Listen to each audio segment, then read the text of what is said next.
Right, welcome back to the channel. Hopefully everybody's doing okay. Bank holiday weekend coming up, and hopefully, well, I think the weather's looking pretty poor actually, but hopefully we can all get outside and do some stuff. It's that time of the year, isn't it, where always want to be outside and it always seems to be raining, particularly on bank holiday weekends. I've been super busy this last week really. I've been doing, what did I do yesterday? I did a boiler swap yesterday. This one made me laugh actually. It was actually a rented house. It was a landlord to do a lot of work for, and I got all the boiler done. It was an old Romea. I can't remember, Romea Avanto. It was only heat only. It was a condenser that was in, so it was more or less straight swap. I changed 3-port as well and put a wireless room stat in. Got it all done, all fired up. And it was a prepayment gas meter, and he comes to me and says, oh, it was on £14.40 at the start of the day, and it's on like £11.90 now. Are you paying for my gas? I was like, no. I said, you'll have to have a word with the landlord. I says, I understand where people are coming from, people are hard up, but at the end of the day, you've got to test, you've got to test the boiler, and obviously some of that will be standing charge as well. So that one made me laugh a bit. I don't know if you guys ever get that. I mean, we did put on the ticket, because every time we go and do a landlord's gas safety on that boiler, there's never any gas there, so you always end up having to go back, and it's just a pain to park and a pain. So we said, make sure there's some gas on it, but obviously so we can come swap the boiler. So we swapped the boiler, and he's moaning about the gas pump. Some people are like that. I mean, I don't mind giving him £4 if he's that bothered, but yeah, it's really down to the landlord to sort. This episode is probably going to be part 2 of the I did all the pipework in the last episode, getting it across, and we're going to be second fixing. We've got all the soils, soil pipe to do, basin, toilet, and bits like that. I've been doing a lot of sort of similar work. I'm back on the renovation at the minute where I'm just filming this intro. It's more like basins and toilets and stuff, so I'm not sure how much I'm going to film of them, just because I want to try and split the jobs up. I've actually got an interesting job tomorrow that's looking like an interesting one, so I might film that. But yeah, hopefully you enjoy this episode. Hopefully you have a great bank holiday weekend, and hopefully the weather's good, and we will see you all in the video. Thank you for watching. Back on this one, day 2. First job is going to be to get my soil pipe through, because they're coming to put the drain in. Obviously they're going to need a point to work to. So I always use poly pipe, because the collars are a lot smaller. It actually fits inside my larger core bit. So I think that's a 4-inch one, that's like 4.5. But the collars fit just inside. That one's a little bit wore out, to be fair. And then while I've got my core drill set up, I'm going to get an extractor fan through somewhere as well. I've got to be a little bit careful, because on the outside there's like decorative cross beams going, so we'll have to miss that, so it'll either go there or there. And then basin waste pipe is going to go on the outside and then boss into the soil, but we'll do that 1.5 inches. So first bit, get this marked out, get the drill in and get that set. So with these soil pipes, standard spigot height is like 7.25. So we need to be going through the wall. Obviously there's some plywood and some vinyl to go down yet. So we need to be going through the wall around 7 inches. We only need, a small fall across there. We don't need too much. If we went through it, say 6 3/4, which is actually on the skirting board on this one, we're gonna be fine. So I'll carefully cut that out, and we don't want to be clip distance off the wall, probably skirting board distance, because obviously when we come into our closed couple band, we'll end up just using a pan connector and then through. So I'll get this cord out, and yeah, that way the builders have got something to work their drain to. And we'll also do the extractor fan for the electrician, because while I've got my core drills in, I may as well just do that. It's just my 110 core drill. I could put the handle on, but I think I'll be able to hold it alright on this. I'll probably not film too much of this, because it's just boring in it, coring. So I just want that going through at a slight fall. You don't want to be up there, you just want it at a slight angle, so it will drop into my toilet.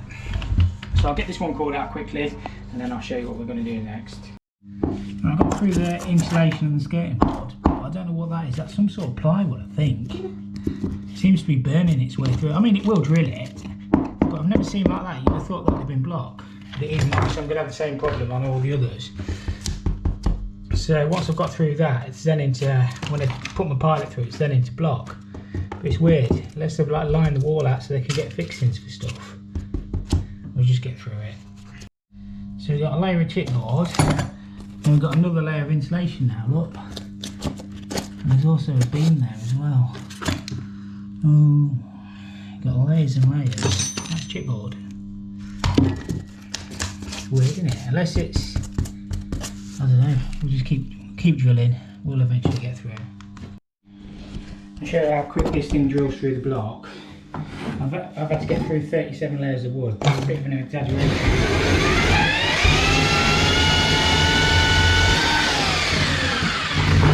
The thing literally flies through. I know it's only thermalite, but it's really good because you can press the button on the trigger.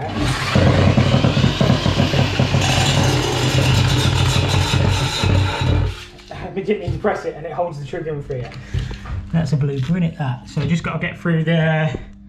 Well, it is cavity. There is insulation cavity, and then just got to get through the brick. So it's standard construction, but obviously they've a bit extra insulated it. And we have daylight. Should be alright. You can see the machine out there as well. Hopefully we haven't damaged there. Well, it's render actually. But I think it should be alright. We'll go down, check, and then we just got the other two to do. It flew through the brick and the block. It was just getting through that first bit. But yeah, we're through anyway, which is the main thing. Looking out for the electricians. Look, somebody's got to look after him. So I've got my saw one through, electrician's one. Just looking at my basin one. What I'll do is I've got the basin now. I'll set that up. We'll come out with the bottle trap, and then we'll just go straight through the wall with 1.5 inches. There is a beam. Marked it on the outside. There's a beam between there and there, roughly. So we've got to be over here. What I've done is I've picked up an adjustable bottle trap. So I normally do my basins about 820 to the top when they're like this. So all I'm going to do is measure from the top. Obviously I've got my waste kit to go on there, but I'm going to do it a little bit low, just so I've got a little bit of play. And if anybody ever comes to change the trap, you know, it's always better to be a bit lower than a bit higher. So that's what I'm going to do. I measure down, and then we'll just pop a hole straight through that wall, and we'll bring 1.5 inches through, and then we'll just reduce it. I think we'll just have room for a socket. If not, we'll reduce it on the outside and just bring 1.25 inches through into the wall. But that way it's just going to hide the waste pipe. All you'll see is the trap, and then coming through. There's not so much I can do about these, but I'll hard pipe all these into the basin, and yeah, that's all you can do. So I'm just marking out for my brackets on my basin. These are just, I don't know, they're them sort of brackets like the U1. This basin hasn't got any of the ones where you can put the 10mm bar or the 12mm bar on the wall. So they'll just have to hang on them. I've got some long screws. I'm hoping to screw through the insulation and into that chipboard, which we can see there. So that should be into the chipboard. So we should get decent fixings. Obviously it shouldn't pull because the insulation should hold it. So what I'll do is I'll just mark out these. I normally do these between 820 and 860. So if you're aiming for around 840, should be about right. So it's just a case of measuring from the top of the basin down to the fixings in the bracket, and then just working out the centres. So what they probably haven't set the brackets out properly, but about 200 centres, and then about 70mm down. But I'll measure that properly, and we'll get that on the wall, and then just hang the basin. So yeah, Richie Sunak was on the news last night, going on about compulsory maths till people are 18. That's okay, but not everybody's academic. I mean, I can do basic maths, but everything seems to be like, obviously, I used to be able to work gas rates and stuff like that out on paper. I probably still can, but there's technology there to help you do your job. Should be able to use it. I don't know. Obviously, thing is, if you take apprentices on and they've got to do maths. I know we used to, if they didn't get a C in their maths GCSE, they have to do key skills. It's just more cost to an employer. It's important. It's an important skill, but not everybody's going to be, you know, a genius. As long as you can do basically key skills, you know, adding, subtracting, dividing by 2 and stuff like that. I don't really see the need for it. It's like reading and writing. Obviously you need to be able to read.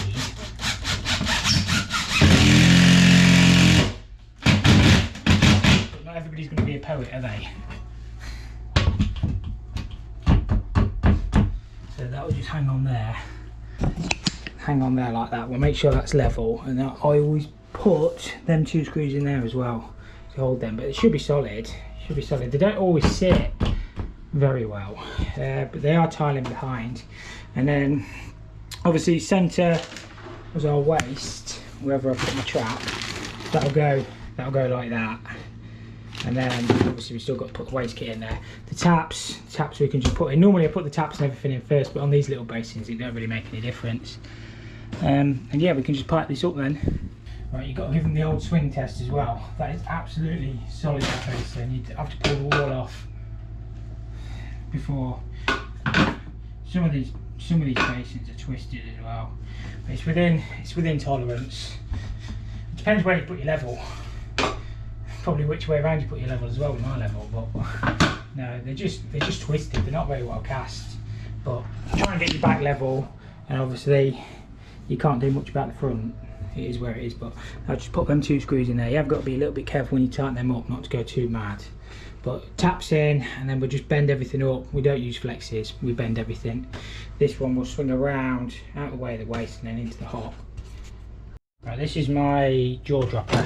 I've had this absolutely years. This is before like Tapax and Erad and all that. So you've got 1/2 inch one end that fits 90% of back nuts. Some of the new back nuts aren't so good. But yeah, that'll fit that end, and then the other end fits your tap connector. The only tap connectors that don't fit are the speed fit ones, but I very rarely use them anyway. Generally, and it's same with your bath. That's 3/4, and then it's tap connector. So you can slide them down. It used to have a little screwdriver to adjust them, but I've lost that over the years. So that's just the Armid jaw dropper. As I say, I've had that years. It was way easier to use than. I'll just put the camera down a second. It was way easier to use than I used to struggle with the old crow's foot type spanners. So obviously this is, I found this a lot easier. I say you can, normally I put my taps in first, but on these little basins it don't make any difference.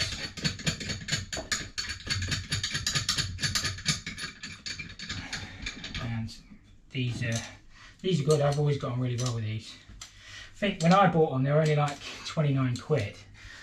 I think they're a lot more than that now.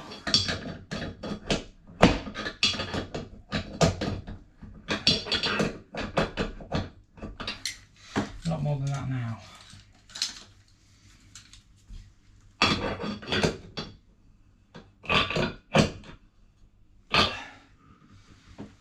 Obviously don't solder your tap connectors onto your basin,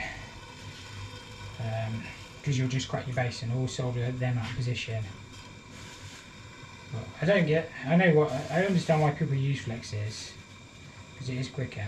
But this way, your tap won't, if your tap comes a little bit loose, this way your tap won't move either if you do it with solid tails. Plus I think it's a better job in the end. It literally takes 30 seconds. That's it, all soldered up. And then all I've got to, drop my finger in the GoPro stand. All I've got to do is solder the socket on there. So I'll just go into there like that. When you pipe them on solid tails, you will never ever move the tap. See these flexes, they tend to move around a little bit. So that's the cold all in. I just need to find another Munson ring in the van.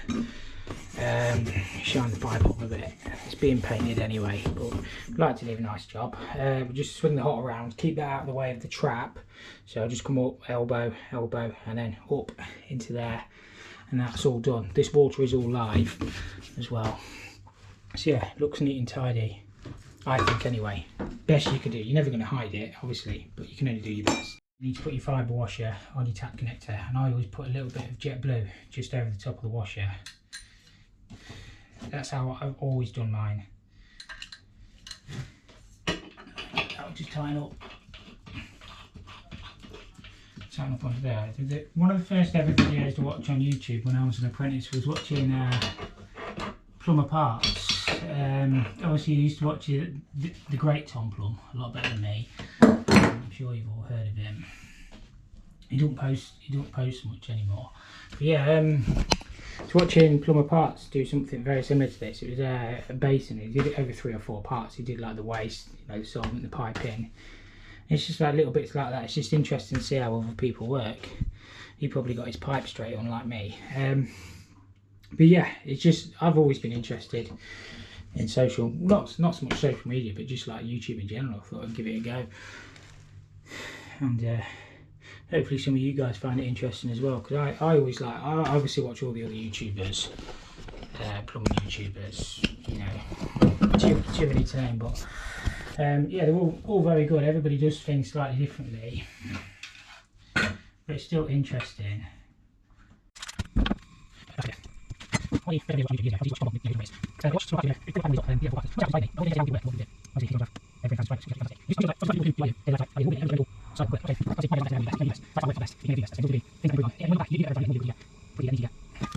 So I just need to bang a couple of clips on there and that should be fine.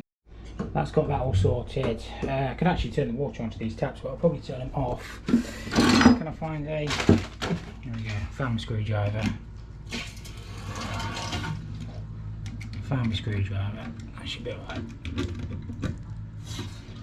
There we go. Universal screwdriver for everything, that. Still on the original blade, I've had that in since October. Yeah, it's fine. Yeah, that should be alright. Just waiting for the lads, they're still digging outside. I think the drain's quite deep. So what I might do is go down and lag all my pipes. Obviously we've got no leaks, which is good. And I think they're just going to do a tiled splashback on there. But all they asked for was a little basin, so that's what they've got. And I've done it as neat as I can. That's all you can ever do. So I'm just getting these hot and colds connected, and this is what I did in the last video. Obviously 15mm hot, 15mm cold. I've just connected that in with the Conex. There was a bit of water in the pipe, and I just needed to get the water back on quick, so I did that with a 15mm. I'm going to lag that anyway. That's obviously the fill loop to the heating system, but they should really be blanked off. It's very rare that you see them blanked off, but that one is done correct. We've just got this hot to connect in on there. Just put that through from the other side. And the reason that offset is so big, I probably mentioned it in the last video, is because I'm going to lag all these, and they just run. Well, I just ran them best way I could. They just run along and then down. There wasn't too much more I could do with these. You can only make them as neat and tidy as you can. And so I'll get all them lagged, and then we'll get everything. Well, I'll get everything livened up first. So I'll just get this hot connected in. We'll get everything livened up and make sure we've got no leaks, and then we can get the basin done then. Right, we'll get this water on. Make sure we've got no leaks. I can't hear everything peeing out. Always the nervous bit this when you're a plumber. Right, let's go and have a look, make sure we've got no leaks. Make sure that's not leaking. Should be fine, because I did it, but won't be the first time. So it certainly won't leak on the bends anyway. That flux needs wiping off there. The lagging will cover it. So yeah, we'll make sure we've got no leaks. And then we'll get everything lagged up. I'll probably do the basin first though. Alright, we'll just put it through onto this blender. This should be the hots. Excuse you. It's making a bit of a funny noise, isn't it, that? So I'll probably end up having to clean these filters out. Just because you always get a little bit of flux and stuff in the pipe. So I'll clean them out, make sure nothing goes into the blender. And yeah, it should be good. I'm going to get the basin done next. So I've just been and lagged all my pipes, best I can all the way around. They look fine, to be fair. It just help keep a little bit of the heat in, and obviously stop the cold picking it up off the hot. So until they get the drain in, there's not so much more I can do. What I'll probably do is come back tomorrow when they've got the drain in, and I can just do my soil pipe. So yeah, that's me done for today on this one. Right, I've just got all this soil pipe put up. I've patched around the hole as well, so that's all bossed on the basin. I didn't film much of this because they've been whackering all the drain and everything down. We've got a manhole so you can rod it. So yeah, should be fine. I'm just going to go inside and do the toilet. So I've just got the easy job of connecting onto our waste pipe. So we'll just get this one cut off. This is where I cut the waste pipe short. This should be alright. And then nut and ring.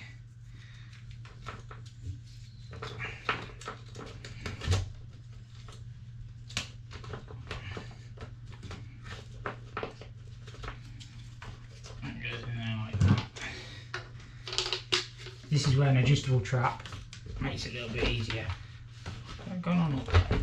I don't think that's gone on all the way. It just gives you a little bit of play.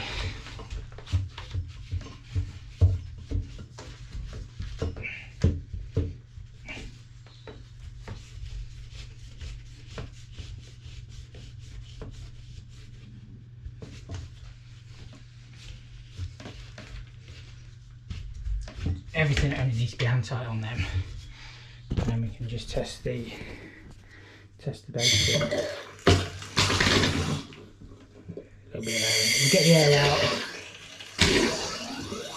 make sure we've got no leaks, and that should be job done on that one. And just got the toilet to fit over there, which I don't know whether to put in yet. Well, I think I'll just put it in, and then if I have to come back and take it out when they do the floor, we're not actually doing the flooring, so I don't know when that's being done. So I'll probably just get that done, and then I'm all done. If I need to come back, I'll just come back and do it. I actually don't like them when they come pre-made up, the cisterns. I always think they're going to leak, so yeah, I always just give them a little tweak. I prefer to put all the fittings in myself, because then at least know all the washers have all gone in right. These aren't as bad as the ones that go all the way through. Sometimes you don't even get nuts underneath. So just give them a little nip. Make sure it's fine, and then you don't go eating them though. That just sits on there. There shouldn't be any need for silicone or anything, any paste or plumber's mate. They should just seal. Sometimes they don't, I'm not going to lie, because sometimes these are just pathetically poorly made. But it's just a case of sitting the cistern on, tighten the nuts up, and then it's just a cold feed, and we can just screw the pan down last on this one. You can see we've got a nice little fall on our soil pipe as well, which is perfect. Right, that's toilet's all in and fitted. I didn't film too much because I'm sure you've all seen a toilet fitted. I can do a more detailed video, I'm just running out of time a little bit. Haven't used a flexi because I'm a plumber, and we just bent everything in. I did bring it on the wrong side, but honestly you can't see it. So I think that soil pipe's being boxed in. I could have done it in white, but when you're doing a stack you end up having to buy 3 lengths of pipe then, so you end up buying two black and 1 white. So I've just done it in black. It is what it is. Just have to get the sticker off. I hate these stickers, absolutely horrible things. I do have some multi-sols in the bag, but the WD was on top of my toolbox, so I just grabbed that. I'll get that sticker off, and then the last thing I've got to do is obviously fit the toilet seat, and I've just got to lag that hot pipe right to the blender, because it's just spec on this job. So we'll get that done, and then that's me all done. Right, that's the hot, all lagged right to the blender. So I lagged it all under the floor downstairs as you saw earlier, and it's just so if anybody falls over they can't put their hand on a hot pipe and burn themselves. I've covered my back. So that's all in, and we're pretty much done. I'm just actually going to fill around there, I've just spotted that, but I think that's probably where we're going to end the video. This episode's probably quite long. Hopefully you enjoyed this one. Something a little bit different. I just try and vary the jobs up a little bit. But yeah, if you did like this one, make sure you hit the like button. If you didn't, hit the dislike button. And we'll see you all next time. Thank you for watching.